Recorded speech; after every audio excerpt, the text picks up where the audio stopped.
One simple tip that can help you get your mojo back after you've had to quit drinking, quit alcohol, quit drugs, whatever it is that you were stuck on.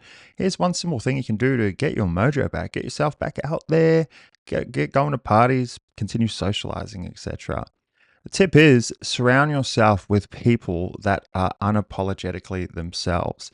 Now, you don't have to hang out with these people. Podcasts, books, YouTube. There's a couple that come to mind that I've liked. And these people with these podcasts are people that have also had to quit or whatever. But I think that's just a coincidence. Just the way they conduct themselves, the way they speak is just unapologetically themselves. One is Joey Diaz, a comedian. I think he said he was like a coke addict for fucking years. And the way he speaks is just unfiltered. It's raw. He had to stop for his own reasons. He had to stop. But the way he speaks is he just doesn't give a fuck. And I find that listening to his podcast just helps because what you're trying to do is you're trying to, as I say, get your mojo back, but ultimately get your confidence back, still be able to go out and socialize, go to these parties, events, or whatever without the nerves. And when you're fresh out of quitting drinking, that seems impossible. It really does. And you let a bit of time go on, and it will always feel impossible until you actually just go to that first event, go to that first party sober. And it's going to be hard as fuck. You're probably going to be in your little like shell. It's going to be very uncomfortable. I'm not going to lie to you. But then you keep doing this, and it's exercising. It's like social exercising. But yeah, Joey Diaz is one. Theo Vaughn, you've probably heard of him. Another comedian, coincidentally, I'm not sure. But he also had to quit alcohol, whatever. I think his thing was coke as well. Might be coincidence. But he's just unapologetically himself as well, but in his own way.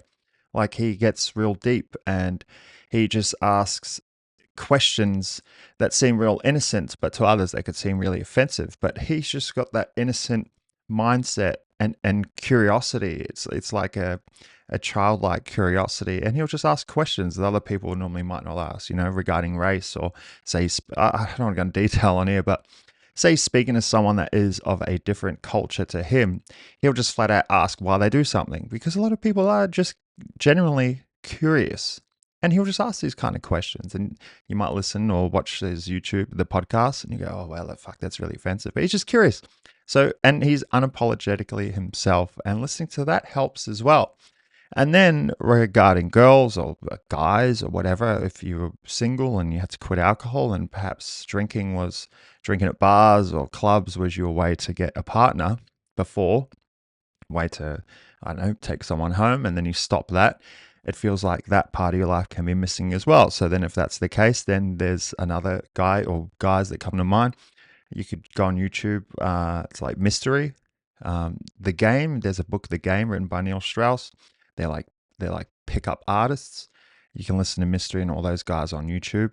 And they're just sober in these videos, and that can also help you get that part back as well. The point is, you just want to surround yourself listening to all these people that just continually be their raw, authentic self without any substances to aid them.